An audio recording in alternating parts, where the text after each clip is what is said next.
మోడీ వ్యవహార శైలి ఎట్లుంటదంటే, కరోనా టైంలో ఓ పక్కన మనకు వ్యాక్సిన్స్ ఏస్తున్నారు. ఇంకో పక్కన ఉత్పత్తి అవుతున్న వ్యాక్సిన్స్‌ని అనేక దేశాలకు పంపించాడు. ఇక్కడ ఓ పక్కన గ్రౌండ్ లెవెల్‌లో జరుగుతోంది. ఇంకా కావాల్సుంది.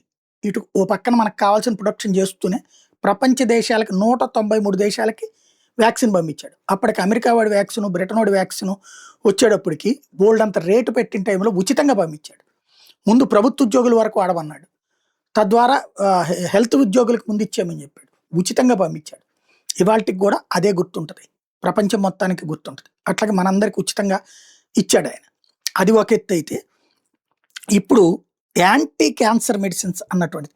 ఆఫ్ఘనిస్తాన్‌లో క్యాన్సర్ ఎక్కువగా వస్తుందన్నటువంటిది రాగానే, యాంటీ క్యాన్సర్ మెడిసిన్‌ని ఆఫ్ఘనిస్తాన్‌కి ముందు పంపించాడు. ఓవరాల్‌గా 7,586 కిలోలు 18 రకాల anti cancer medicines Afghanistan ministry of public health డిపార్ట్మెంట్‌కి పంపించాడు. తద్వారా అక్కడున్నటువంటి వాళ్ళు బ్రతకాలని కోరుకుంటున్నాడు. అంటే మోడీకి ఇక్కడ మతపరమైనటువంటి వివక్ష ఏముండదు. మా అందరూ బాగుండాలని కోరుకుంటాడు అన్నటువంటి సంకేతం స్పష్టంగా కనబడుతోంది.